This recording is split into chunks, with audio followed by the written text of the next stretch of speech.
The night before, the battle was always shrouded in a ringing silence. The legionnaires waited silently for dawn by their smoldering campfires. This was where it all began. The enemy vastly outnumbered them. Logic screamed that these men in red tunics were doomed to certain death, but the real truth was far harsher. The soldiers feared not the enemy's sword or spear. They were paralyzed by a completely different, artificially cultivated, and paralyzing terror. It was here that everything was decided. It was a system on which everything depended.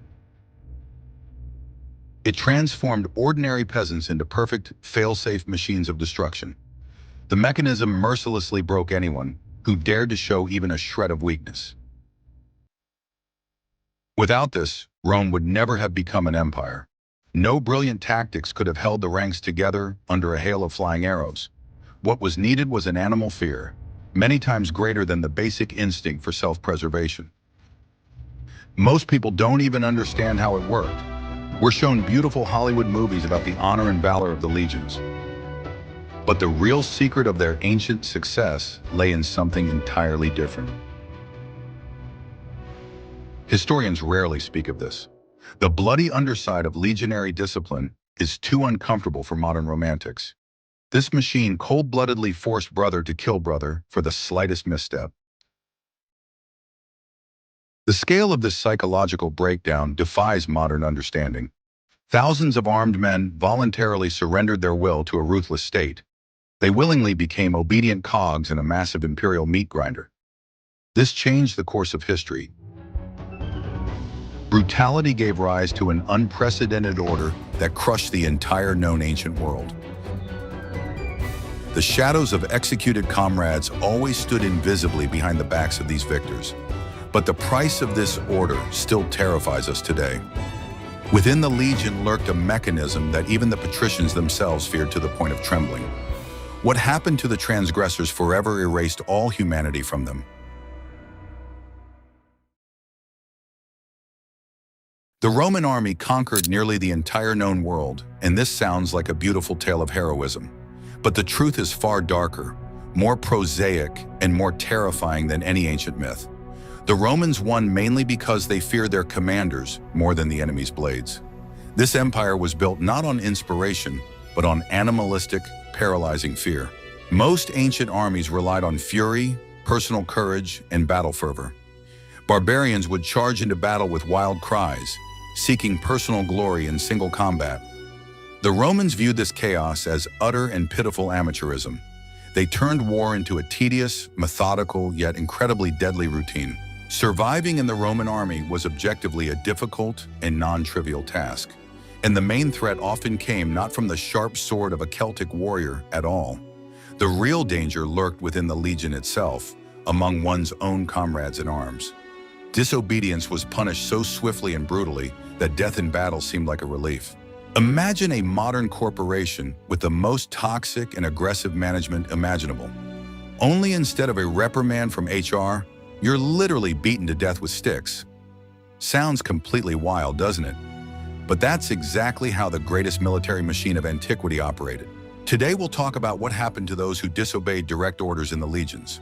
We'll take a detailed look at the punishments, ranging from painful flogging to the legendary decimation. You'll learn why soldiers were forced to execute their own best friends, and we'll understand why this inhumane system worked so long and so reliably. Roman commanders fully understood the simple yet ruthless mathematics of large-scale warfare. An army composed of thousands of distinct individuals is inevitably doomed to defeat. An army that functions as a soulless, unified machine will crush absolutely any enemy. And to ensure the machine never malfunctions, every cog must obey without question. In this system, there was no room for the expression of individuality or personal opinion. You either follow orders or you cease to exist in that very moment. Moreover, the process of your disappearance would be long, agonizing, and inevitably made an example of. The Romans were renowned masters of public spectacles, especially bloody and terrifying ones. The psychological pressure on ordinary legionnaires every day was simply colossal. They were closely watched by enemies, harsh commanders, and even their own tent mates. Any minor mistake could cost the entire unit its life, without exception. This created total paranoia, which paradoxically saved lives on the battlefield. But here's what truly boggles the modern mind about this story. Despite all this unimaginable cruelty, people volunteered to serve in the legions.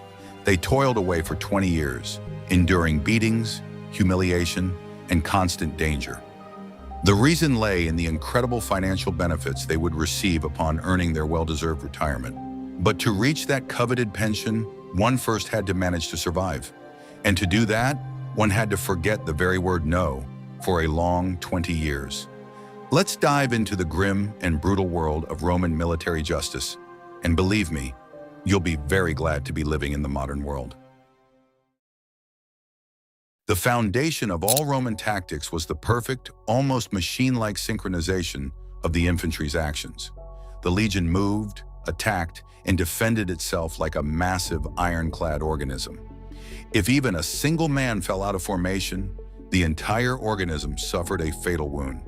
That is precisely why blind discipline was valued by commanders far above any individual fencing skills.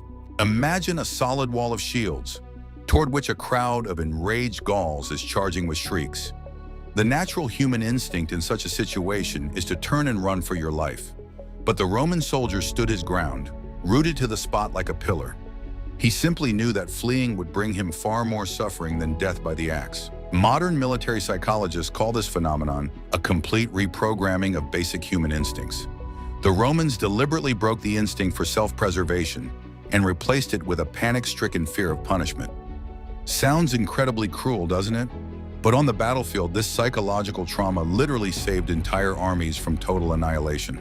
Iron discipline allowed the Romans to execute maneuvers that were utterly impossible for barbarians. They could reorganize in an orderly fashion, right in the midst of a fierce, bloody melee. Fresh soldiers replaced their exhausted comrades every 15 minutes without the slightest panic or chaos. No other army in the ancient world was capable of such tactical feats. Barbarians often regarded such terrifying organization as genuine black magic. They simply could not fathom why these men in red tunics did not flee. And the secret lay in months of grueling drill and constant corporal punishment. The Romans literally beat discipline into their young recruits with heavy sticks on their backs. Free will in the Roman legion was completely and unconditionally nullified. A common soldier had no right to decide when exactly to attack or retreat. Even if the enemy left their back exposed, a legionary could not break ranks without a clear order. For an unauthorized attack, even a successful one, a soldier could easily be subjected to public execution. This seems completely illogical from the perspective of modern common sense. Why severely punish a man who has just killed the enemy's leader and done a service? The answer lies in the most fundamental Roman philosophy of warfare. The heroism of a lone soldier disrupts the formation, and a disrupted formation inevitably leads to the defeat of the entire legion. In the Roman army, any soldier's initiative was literally punished by a painful death. History records a case where a stern consul executed his own son for fighting a duel without permission. The son brilliantly defeated the enemy champion, but disobeyed his father's direct order to remain in formation. Roman history proudly presents this as an example of the supreme valor of a true commander. Can you imagine something like this in any modern army in the world? An officer sending his own child to the block simply for violating a formal regulation. To us, this sounds like the plot of a dark and twisted fantasy. For the Romans, it was a magnificent lesson in the ideal management of vast armies. A strict hierarchy and unquestioning obedience gave the legions incredible tactical flexibility. A commander could easily control tens of thousands of people by issuing orders through the sounds of signal horns. The army functioned like a massive, living remote control, and not a single button on that remote was allowed to jam or activate at the wrong time. One of the most famous and terrifying punishments in the legion was called the fustorium. It was used for the most serious offenses, such as falling asleep on night watch. Falling asleep on duty meant putting the entire sleeping fortified camp in mortal danger. The retribution for such negligence was instant, inevitable, and incredibly brutal. The procedure itself began with the tribune lightly touching the guilty soldier with a stick. It was similar to the presentation of the famous black mark in pirate novels. After this symbolic touch, the rest of the soldiers joined in the bloody process, and they were clearly not in the mood to show Christian mercy or friendly compassion. Comrades in the unit stoned the guilty soldier to death with rocks and heavy clubs. Yes, you read that absolutely correctly. The people with whom you shared bread yesterday were today furiously breaking your ribs and skull. It sounds like the plot of a gritty psychological thriller, but it was everyday reality. Why did the soldiers deal so brutally with their own good friend? It's extremely simple and utterly pragmatic. If the sentry fell asleep, an enemy unit could silently wipe out the entire tent or the whole camp. The soldiers punished him because his stupidity nearly killed them all. The anger of the ordinary legionnaires during the execution was absolutely sincere and genuine. In their eyes, the violator of the code instantly ceased to be a brother in arms. He became a dangerous traitor who had endangered their own lives. That is why no one held back their blows during this truly gruesome execution. If, by some incredible miracle, a man managed to survive the Fustoria, his life was effectively over. He became a complete social outcast with no right whatsoever to return. He was strictly forbidden from returning to his hometown or to his family. In essence, he became a living ghost, forever banished from human society. In today's world, if you fall asleep at work, you'll simply be called into your boss's office and fired. At worst, you might lose your quarterly bonus or be forced to write a humiliating letter of explanation. In ancient Rome, your own co-workers would literally beat you to death. Feel, as they say, the historical difference in corporate culture. Fustigation was also actively used for stealing from fellow soldiers or giving false testimony.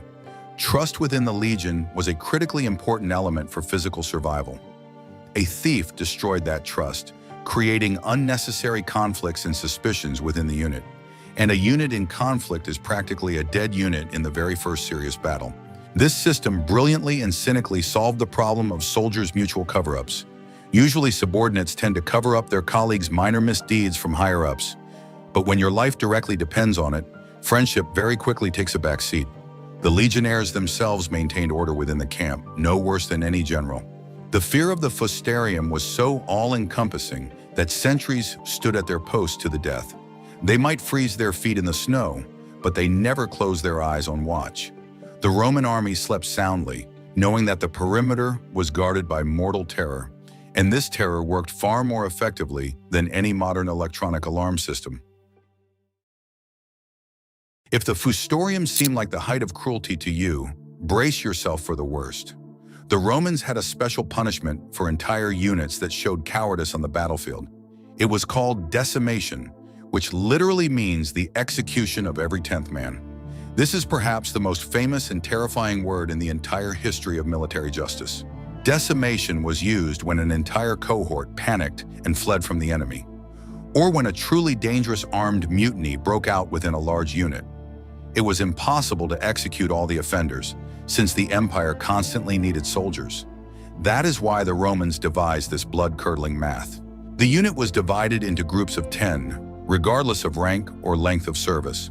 Officers, celebrated veterans, and green recruits drew lots on equal terms. White and black pebbles decided the fate of every person in that doomed group of 10. Whoever drew the unlucky lot was sentenced to immediate and shameful death. And here lies the most diabolical and sophisticated part of the Roman punishment plan. The loser was to be executed by the remaining 9 men of his own group, the very same people who were incredibly lucky to draw the lucky white ticket. They beat their comrade to death with clubs in front of the entire frozen legion. It sounds absolutely unthinkable and inhuman, doesn't it? It is the perfect mechanism for destroying the psyche and creating absolute slavish obedience. The 9 survivors were forever left with the blood of a close friend on their hands. They never again in their lives thought of mutiny or fleeing the battlefield. The Roman command understood perfectly well that the fear of a blind lottery terrifies people more than predictability. You could be the bravest warrior in the world, but the random draw was blind and merciless. Your life depended not on your skills, but on the behavior of the entire unit as a whole. This forced soldiers to watch their neighbors in the ranks fanatically and intently. Decimation was used extremely rarely because it was too radical a measure. It was like the nuclear weapon of the ancient world, the very existence of which effectively prevented conflicts. The mere knowledge of such a terrifying possibility was enough to keep the legions in check.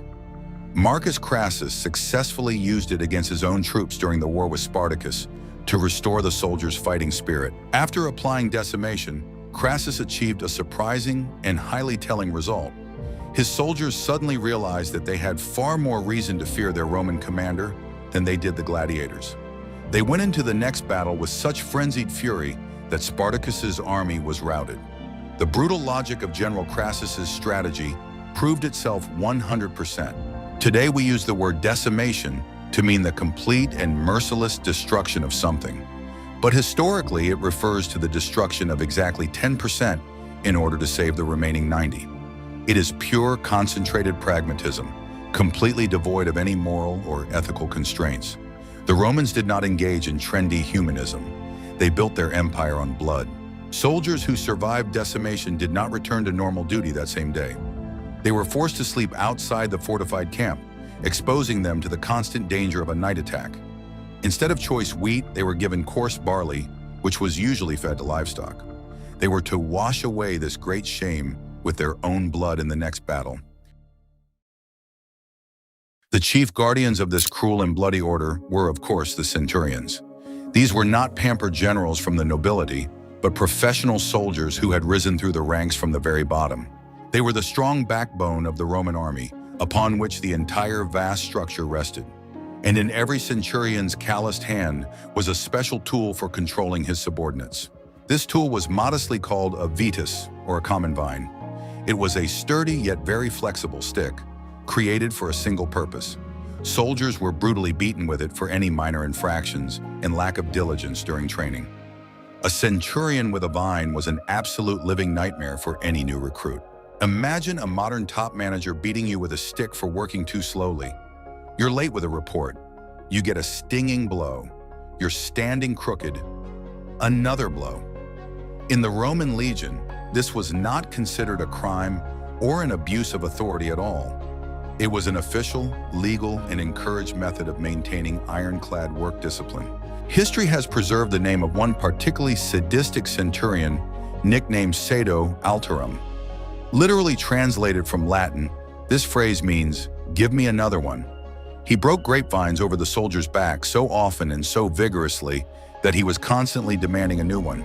It sounds like a dark military comedy, but the soldiers clearly weren't laughing. This harsh man ultimately met a very grim end during a major soldier mutiny. The enraged legionnaires remembered every wooden stick he had broken on their backs. But before that tragic moment, he had terrorized an entire century with impunity for many long years. And the high command fully and unconditionally approved of his harsh disciplinary methods. Why was the vine chosen for routine punishments rather than a heavy wooden club? Because the vine caused excruciating, burning pain, yet rarely broke bones. Rome needed combat-ready infantrymen, not crippled invalids with fractures. Centurions masterfully delivered blows, leaving huge bruises but preserving the soldier's ability to fight. The centurion was the absolute ruler, judge, and god to his 80 subordinate legionnaires. He lived with them constantly, slept in the tent next to theirs, and went into battle with them. He knew every soldier by face, knew their hidden weaknesses and greatest fears, and he cold-bloodedly used this knowledge to squeeze the maximum out of them every day. Modern drill sergeants in movies often seem very mean and cruel to us. They yell loudly in the recruits' faces and make them do push-ups until they're out of breath. But compared to Roman centurions, they look like kind kindergarten teachers. After all, a modern sergeant has no legal right to knock your teeth out with a grapevine branch. This constant, underlying threat of physical violence created a remarkable psychological effect. Soldiers quickly grew accustomed to pain and stopped panicking when seriously wounded in actual combat. They already knew all too well what it meant to endure severe blows without showing it. Centurions literally trained their pain tolerance every single day on the drill ground. As a result, these hardened legionnaires followed their commanders into the thick of battle. They sincerely hated the centurions, yet paradoxically entrusted their own lives to them. After all, it was precisely this brutal discipline that helped them survive in combat against a superior enemy. Fear of the rod was transformed into the iron resolve of a monolithic shield wall. But the clever Romans knew that physical pain was far from the only means of control. Sometimes a well-aimed blow to pride works far more effectively than a blow with a heavy club. For a proud legionary, the loss of honor and status was more terrifying than many forms of corporal punishment. Ancient Roman society was literally obsessed with reputation and masculine dignity. One such sophisticated punishment involved changing the rations of the offending soldiers. Instead of select, tasty wheat, they began to be given ordinary feed barley. Doesn't sound all that scary or terrible, does it? Big deal. Just a different kind of porridge for breakfast? A modern nutritionist would even wholeheartedly approve. But for a Roman soldier, this was a public and incredibly humiliating official statement. Barley was traditionally considered food for work mules, horses, and livestock. By giving a soldier barley, the command was literally equating him to a voiceless pack animal. It was a sharp slap in the face to the entire unit in front of the rest of the legion. Another popular method of public humiliation concerned basic safety and personal comfort. A cohort that had committed an offense was forced to pitch their tents outside the fortified camp ditch. They were completely deprived of the protection of the wooden walls and became the first target for enemies, but the psychological effect of this was far more significant than the actual physical danger. Imagine that your entire office department was forced to work outside in the pouring rain. All your other colleagues are sitting in a warm room, drinking coffee, and watching you from the windows. You feel rejected, completely unprotected, and incredibly pitiful. It was precisely this powerful effect that Roman generals sought to achieve through their unconventional training methods. Sometimes soldiers who had committed offenses were forced to stand in the center of the camp in the most ridiculous pose possible. For example, they had to hold a heavy piece of turf in their outstretched arms all day long. The entire legion marched past on their way about their business, laughing and hurling scathing remarks at the soldiers. For proud, armed warriors, this was worse than torture with a red-hot iron. In some special cases, the guilty were forced to dig trenches without using shovels. They dug the hard, rocky ground with their hands or their own helmets in full view of their comrades. It was a completely pointless task, intended solely to destroy the soldiers' egos. The Romans were true masters at inventing ways to humiliate a person. Modern corporations also sometimes use wall of shame displays for underperforming and lazy employees. But in ancient Rome, this disgrace was total, devastating, and absolutely inescapable.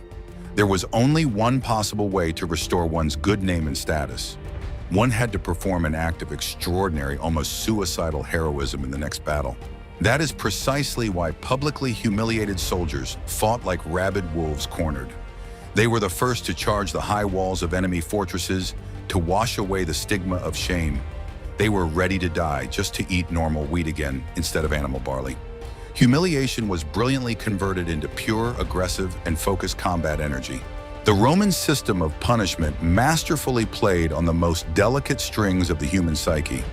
It used pride, primal fear, shame, and the instinct for self-preservation in just the right proportions. Roman commanders were true practical psychologists with pronounced sadistic tendencies, and the results of their grim work changed the map of the ancient world forever. Fleeing the battlefield was considered the most unforgivable and grave sin in the Roman army. There were no mitigating circumstances or excuses for this terrible crime.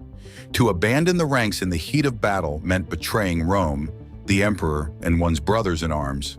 The punishment for open cowardice was swift, as brutal as possible, and utterly merciless. If a soldier threw down his heavy weapon to run faster, his fate was sealed. The weapon and the massive shield were valuable state property, issued for the defense of the empire. Throwing away a shield meant not only showing cowardice, but also committing outright treason. Such panicked deserters were captured and executed on the spot without trial or lengthy investigation. Sometimes soldiers who miraculously escaped the battlefield were publicly branded with a red-hot iron. A mark denoting their shameful and cowardly act was permanently seared onto their forehead or arm. From that moment on, the man could not get a normal job or officially marry.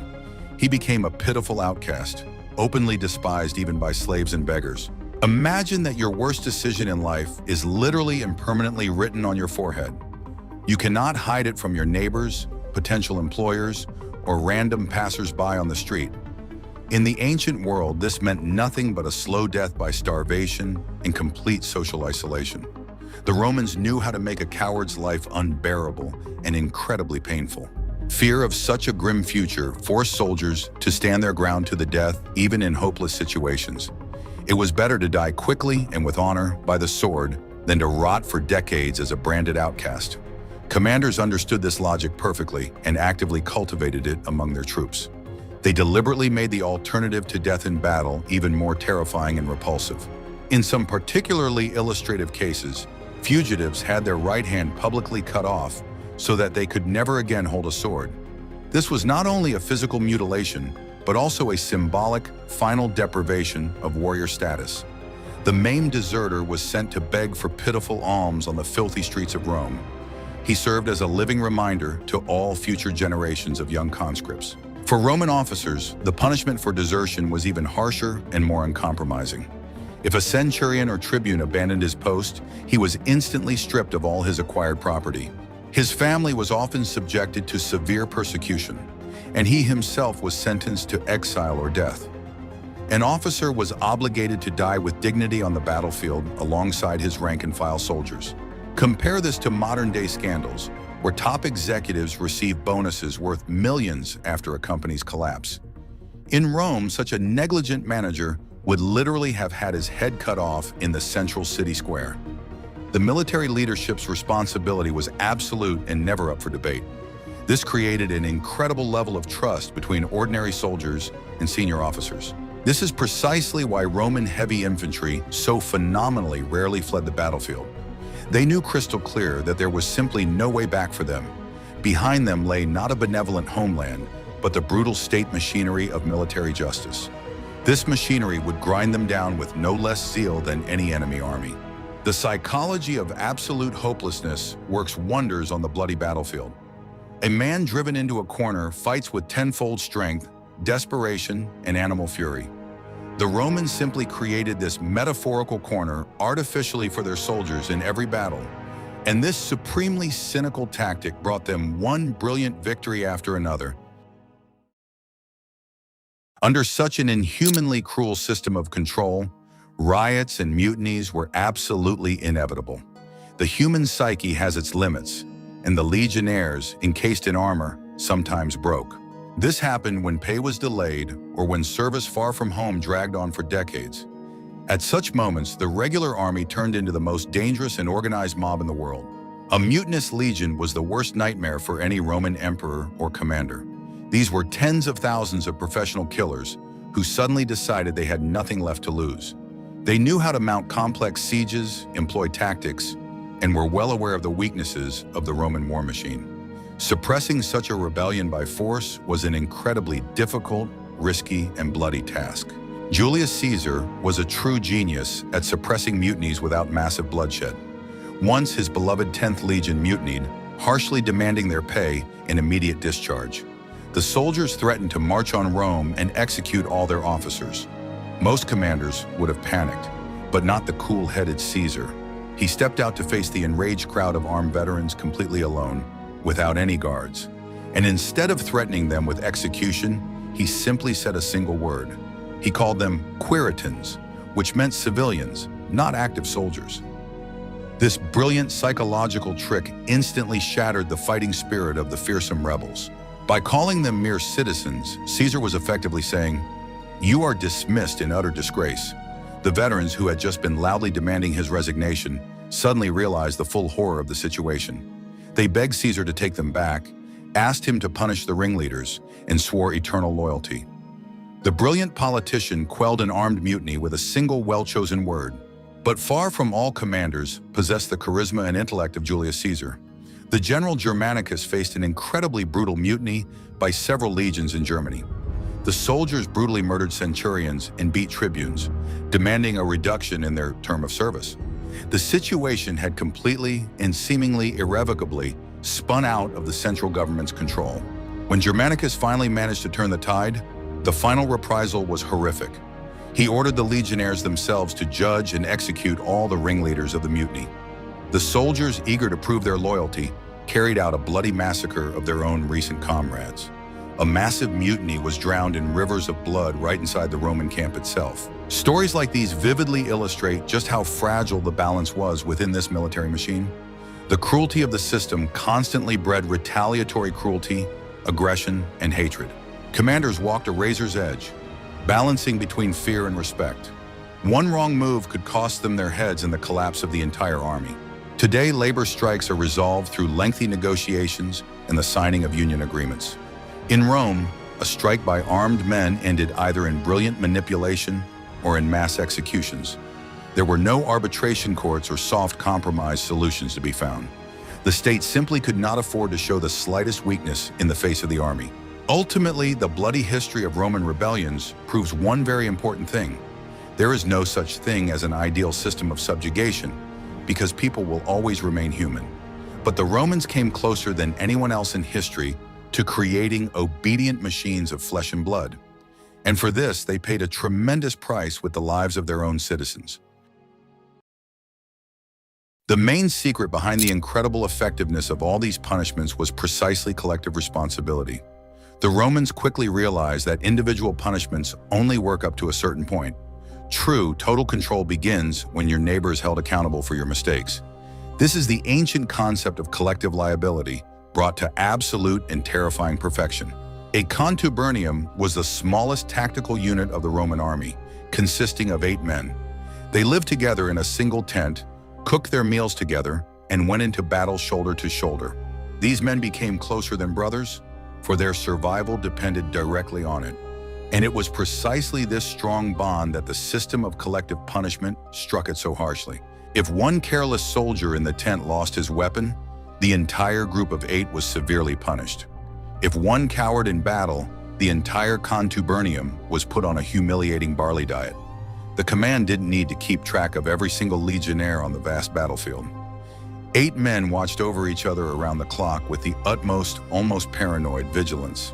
Imagine that if one employee is late, your entire company loses a month's pay. How quickly would the team itself force that person to show up on time? He wouldn't need a reprimand from the boss. His colleagues would make the rules of the game crystal clear to him. The Roman army used this powerful social pressure on an industrial scale. This mechanism created an incredible ironclad cohesion within the smallest units of the legion. You couldn't afford to be weak because you would be letting down your closest friends. The sense of guilt toward one's comrades often proved far stronger than the primal fear of death. People performed heroic deeds not for the sake of a distant emperor, but for the sake of the guys in their tent. Modern military psychologists are still actively studying this phenomenon of group dynamics. They acknowledge that the Roman system of cohabitance was truly a brilliant invention of antiquity. It bound people together with invisible chains of duty and mutual life or death responsibility. It was practically impossible to break these chains, even in the bloodiest and most chaotic battle. Collective responsibility also effectively prevented any conspiracies or minor mutinies within the legions. If you planned a revolt, you would have had to share your plan with your comrades anyway. But your comrades knew that failure to report such a plot would result in the execution of the entire tent.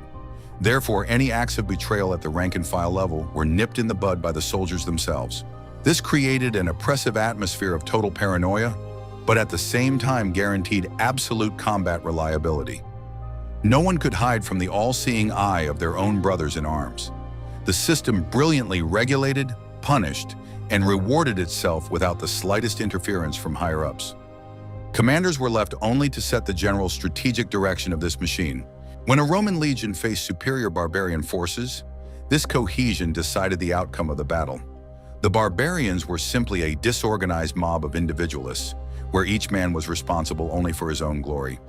The Romans were an iron monolith, where millions of social bonds held the shields tightly together. A monolith always crushes any crowd, no matter how insanely brave the individuals may be. The price of this cohesion was truly horrific by the standards of modern morality and ethics. Soldiers paid for it with constant stress, animal fear, and the necessity of punishing their own comrades. But this exorbitant price bought great victories that built an empire lasting 1,000 years. And Rome believed that this bloody bargain was absolutely just.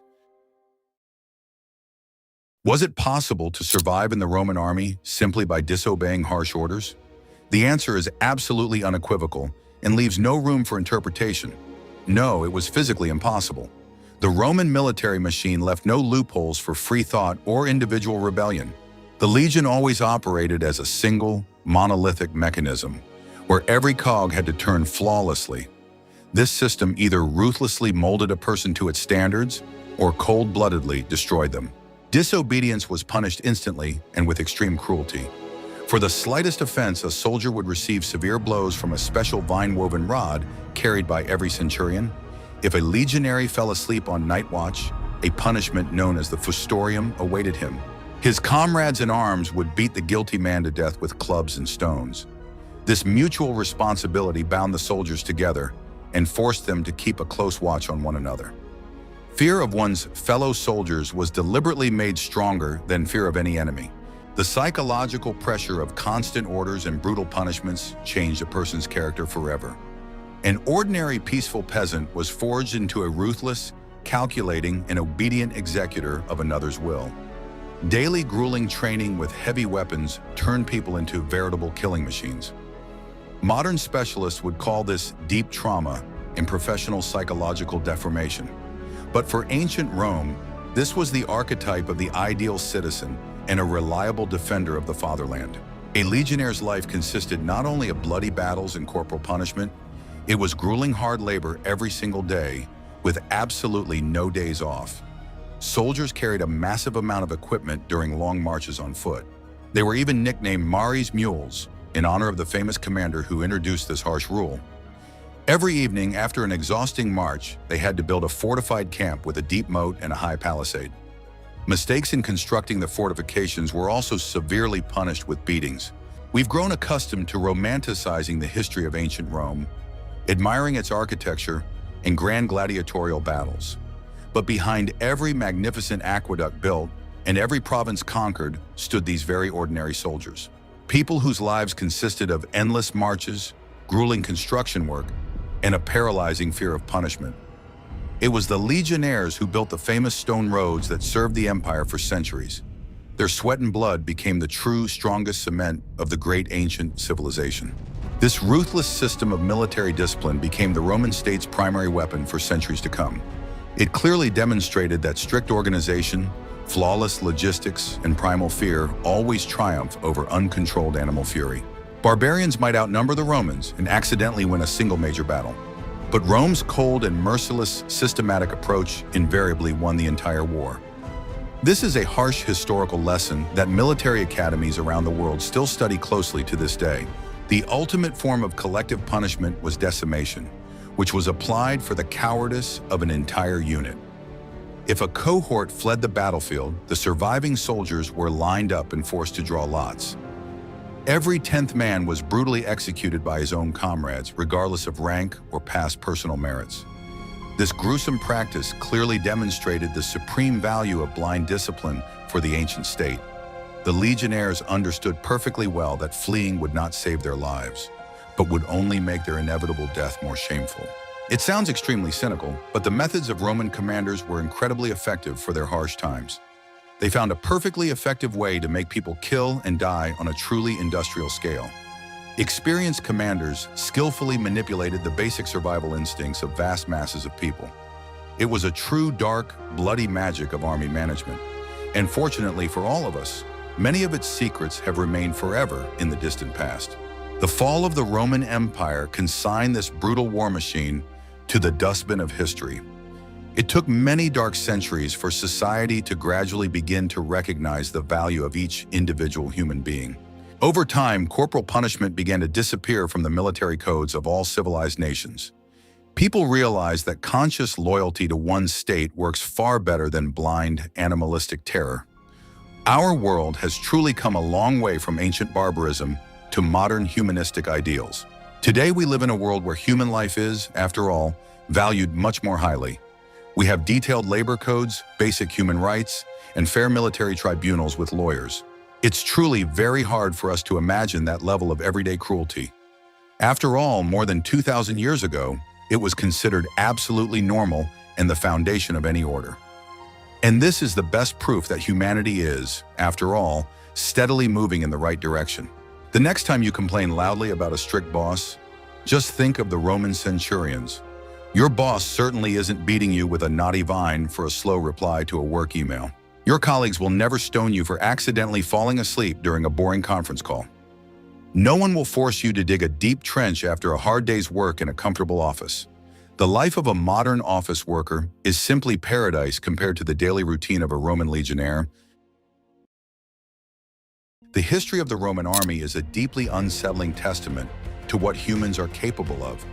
It vividly illustrates how far a society can go in its quest for total control. It is a perfect example of how maximum efficiency is achieved through the complete eradication of empathy. And this grim historical lesson is one humanity clearly should not forget. The Roman Empire fell long ago, turning into beautiful ruins and dull pages in history textbooks. But echoes of its ruthless war machine still live on in modern military regulations. The idea of iron discipline has outlived the great empire itself for many millennia. And who knows, perhaps it will ultimately outlive all of us. Subscribe to the channel so you don't miss out on new exciting journeys into the dark corners of history. Many more surprising, frightening, and strange historical discoveries await us. Leave your comments, give us a thumbs up, and always remember one very simple truth. Real history is always much harsher, more cynical, and more interesting than any Hollywood movie.